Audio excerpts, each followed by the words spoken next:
But, you know, sometimes it feels like there's so much to do in so little time that your life is kind of spinning out of control.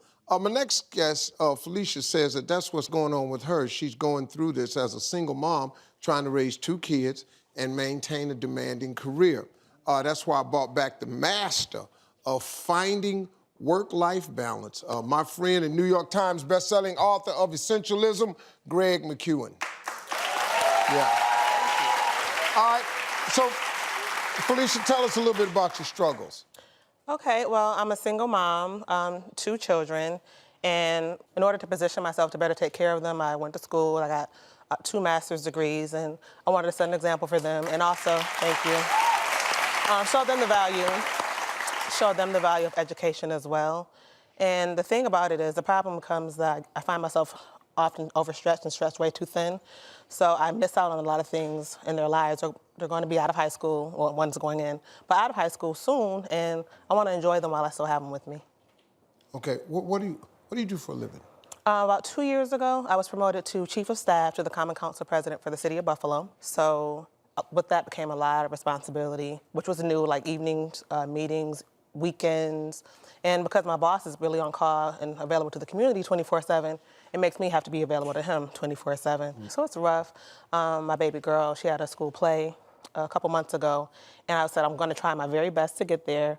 And I couldn't, like, I just couldn't leave work. I couldn't get out of it. So the whole time, I'm like, oh my God. Just thinking that every time she's looking at the door, she's gonna be thinking, that's gonna be my mom. And that, like, knowing it's not gonna be me because I couldn't make it. So that, like, broke my heart. All right, here's what we did. A few days ago, Greg met with Felicia at her home to see firsthand how hectic her life is. So let's check out how it went. Steve wanted us to come and work with Felicia and help her get through to the next level of success. Felicia, Greg, how are you? Every day there's something that I have to figure out. I work all day, but there's evenings, there's weekends, there's meetings. So this is your home? This is my home. I have 2 teenage children, and their schedules are equally, if not sometimes, even more busy than my schedules. So the goal of today is to see if we can't just work through what's going on in your life and see if we can't design a way that works even better for you.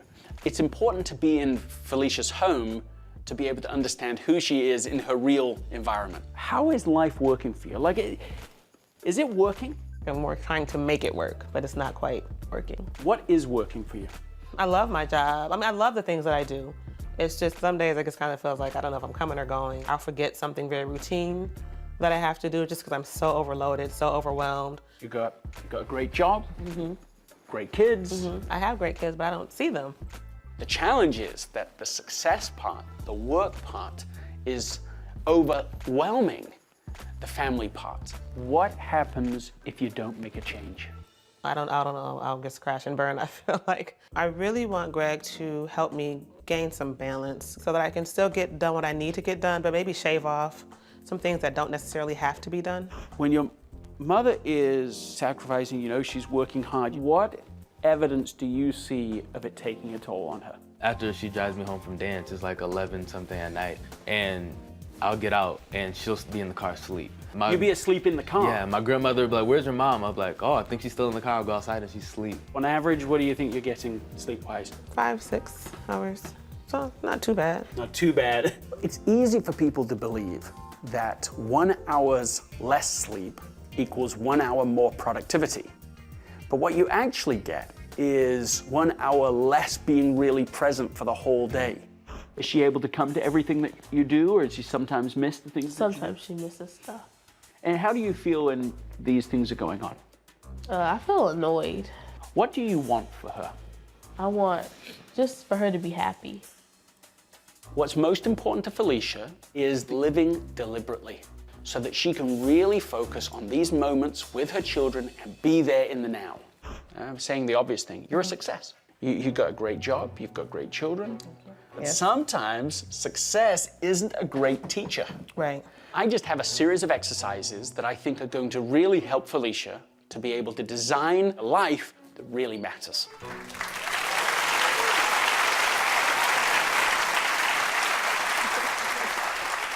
Felicia, I guess I'm kind of crazy. I'm a visual guy, you know. I just kind of noticed in the picture. Thought I saw a Christmas tree. Oh. Is your Christmas? Oh, it is. Oh, well, It's still up. Well, you know, the thing is, I was going to take it down, but by the time I decided to take it down, it was almost Thanksgiving.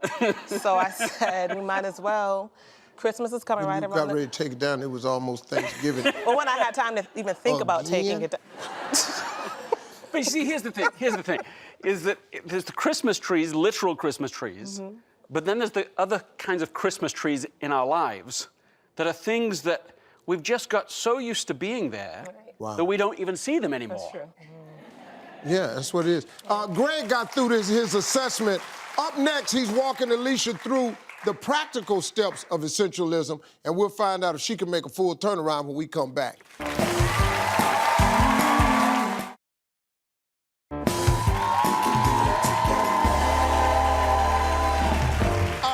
Before the break, we saw my friend and author of Essentialism, Greg Mckeown, begin to help Felicia balance her demanding job with being a single mom.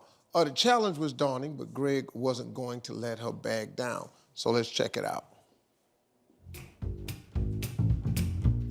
Okay, so we've talked about a few different things, but I wanted to just try and make a bit of a plan together. Okay. Greg is telling me about how I've just been kind of stuck in this rut.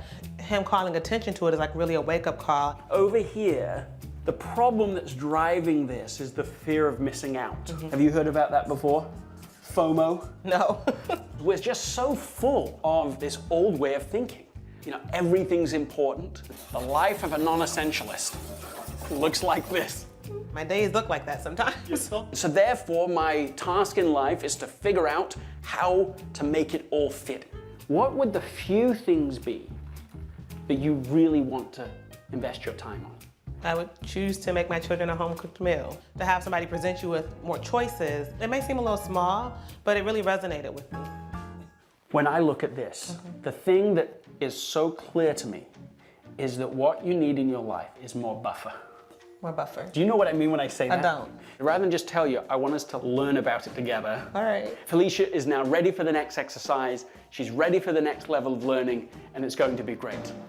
The goal is to go from here to your work without stopping. Stop signs are an exception to that, right? I was gonna say. With the buffering, you have to really automatically start pulling back well before because you don't know how much space and time you have until you get right up on that next car. Whenever you're taking something on and you say, oh, I can do that in 8 minutes, add a 50% buffer. Okay. If she slows down a bit, create some buffer, the journey is smoother. And that's the idea here. See, there you go, you're getting it now. I don't recognize those glasses. Who is it? Who's this down here? I think it's my boss. You think this is your boss? I think so. We're gonna go have a conversation with him. Let's see if it's him. Felicia and I are talking about how we can negotiate with our managers. And then as we're coming into the city center, he is literally outside City Hall. I said, well, let's go talk to him. What do you say to Felicia about what she's supposed to do with her day, with her life? Honestly, we really do have these conversations often. And if you make sure things are in place and have more of a bird's eye view than being the bird on the ground, life then becomes a little sweeter. It was almost like he was teaching and preaching essentialism to her. It was a beautiful moment. Thank you, I appreciate it. Thank you so much. It's a pleasure to meet you. That was a fabulous moment. I know it was. I did not expect to see my boss down here. I thought he was going to be gone for the day already, so that was crazy. I just want to leave you today on the idea of what your 100-year vision is in the future. Okay. Essentialism, although it's applied in the here and now, is really about this very long-term impact that's possible. Okay, so do your homework. Okay. And then we'll see you back in the studio with Steve Harvey. Okay. I didn't quite know what I was looking for, but I know I needed something different. So Greg coming here today helped me identify some things that'll make a huge difference and really impact my life positively. So great to be with you today. Good to meet you as well. All right, Felicia, how do you feel since you had this session with Greg? Things have actually been great since I've had the session with Greg. He gave me some strategies that I was actually able to use and implement immediately after meeting him and spending the day with him. One of them in particular that has helped, because people say that I'm late often.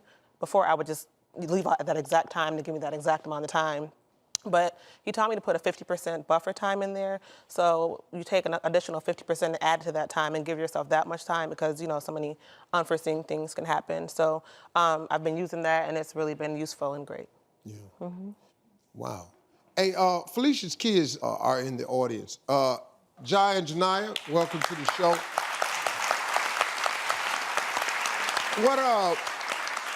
What kind of changes have you noticed at home? I really noticed when her phone rings or she gets a text message and it's something that she has to do for work, she usually go right away and text in, oh, what do I have to do? What do I have to do now? She'll let it wait for a minute, then she'll go reply, say, I'm with my kids right now, or I'm out, I'm not at work right now, I'll put this to the side, and it has given us more time to be together as a family. That's great. You know, for you, it's what I learned from the book. And the favorite part of the line, if people are always monopolizing your time for their own personal agendas, and they always make you feel like what they got to do is so important and you've got to be the one to do it for them. No, you don't. If they didn't know your phone number, what would they do? That's what I learned. Hey, I want to say thanks to Greg and Felicia. Hey, listen, listen, get a copy of this book. It really, really helps you, especially if you feel swamped. You feel like you just your life is just full, man, and you can't manage it all. It's a great book. It's in stores now, Essentialism. We'll be right back.